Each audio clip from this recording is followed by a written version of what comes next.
অস্ট্রেলিয়ার ভিসাতে আসছে যেসব পরিবর্তন। আগামী জুলাই মাস থেকেই অস্ট্রেলিয়ার সরকার তাদের অভিবাসন ব্যবস্থাকে আরো স্বচ্ছ, নিয়ন্ত্রিত ও কার্যকর করতে বেশ কিছু বড় নীতিগত পরিবর্তন আনতে যাচ্ছে। এই নতুন নিয়মের ফলে আন্তর্জাতিক শিক্ষার্থী, দক্ষ কর্মী এবং স্পন্সরকারী প্রতিষ্ঠানগুলোর ওপর সরাসরি প্রভাব পড়বে। প্রতিবেদনের মূল তথ্যগুলো তুলে ধরা হলো। শিক্ষার্থী ভিসা ও আপিল প্রক্রিয়ায় গতি। আন্তর্জাতিক শিক্ষার্থীদের ভিসা প্রত্যাখ্যাত হলে প্রশাসনিক পুনর্বিবেচনা ট্রাইব্যুনালে আপিলের নিয়মে বদল আসছে। এখন থেকে সব সময় সরাসরি শুনানির প্রয়োজন হবে না। জমা দেওয়া কাগজপত্রের উপর ভিত্তি করে ট্রাইব্যুনাল সিদ্ধান্ত নিতে পারবে। ফলে আপিল নিষ্পত্তির দীর্ঘ সময় অনেকটাই কমে আসবে।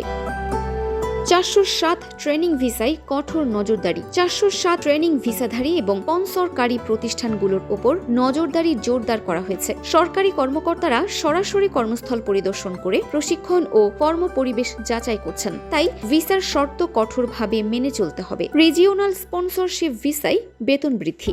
সাব ক্লাব 482 এবং 494 ভিসার আওতায় আঞ্চলিক বা রিজিওনাল এলাকায় বিদেশি কর্মী স্পন্সর করার জন্য ন্যূনতম বার্ষিক বেতন বাড়িয়ে প্রায় 80,000 অস্ট্রেলিয়ান ডলার নির্ধারণ করা হচ্ছে। এর ফলে আঞ্চলিক ছোট প্রতিষ্ঠান বা রেস্তোরাঁ ব্যবসাগুলোকে নতুন আর্থিক চ্যালেঞ্জের মুখোমুখি হতে পারে।